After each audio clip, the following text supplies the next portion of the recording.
Today's news. Today's CBS news. News on the Hour, sponsored by General Steel.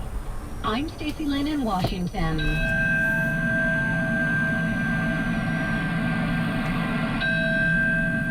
The nation is remembering 21 years ago when the country was attacked on September 11th. Correspondent Bradley Blackburn is in New York. Frank Siller made it his mission to honor the victims' memory. We think about what their lives would have been if they were still here. Among the dead, Siller's brother Stephen. The 34-year-old firefighter ran from Brooklyn to Lower Manhattan while carrying 60 pounds of equipment. Siller's family started the Tunnel to Towers Foundation as a way to channel their grief into something positive. We were going to rise above it. We were going to get off our knees, and we were going to do something to honor all those who perished that day. We get more from CBS's Allison Key. Susan Hagen, co-author of Women at Ground Zero, tells us 3 women died there that day. Kathy Mazza was a Port Authority police officer, and she went in to help get people out. Same with Moira Smith, who was a police officer with the NYPD. She says the third was EMT Emil Marino, who told her partner, We have to go back in, Polly, and get as many people out as we can.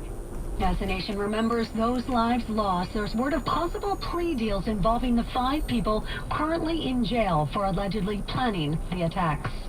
Over to London, where thousands line the streets to pay their final respects to the Queen. For more than 6 hours on roads, bridges, and highways through cities and small towns, the Queen's body was transported. Along the route, people showed up, sometimes just a handful, other times large crowds. Some simply stood in silence, other times there was applause.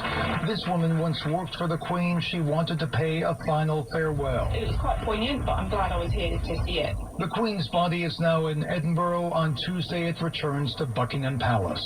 Steve Futterman, CBS News, London. The war in Ukraine appears to be taking a turn with its troops on a successful counter-offensive in the east. Here's the BBC's Orla Guerin. A string of victories appears to include the city of Kupiansk, which was a key supply hub for the Russians. Ukraine's flag is now flying there once again. Meanwhile, firefighters in Northern California are battling the mosquito fire. Captain Brian Santoni says conditions are rough. They've had some really hot conditions. Not one home was damaged or caught fire while they were doing the structure protection. They've been fighting a lot of different fires. They're working 24-hour shifts. Fires charred more than 41,000 acres. This is CBS News. Well, that's today's news. Today's news.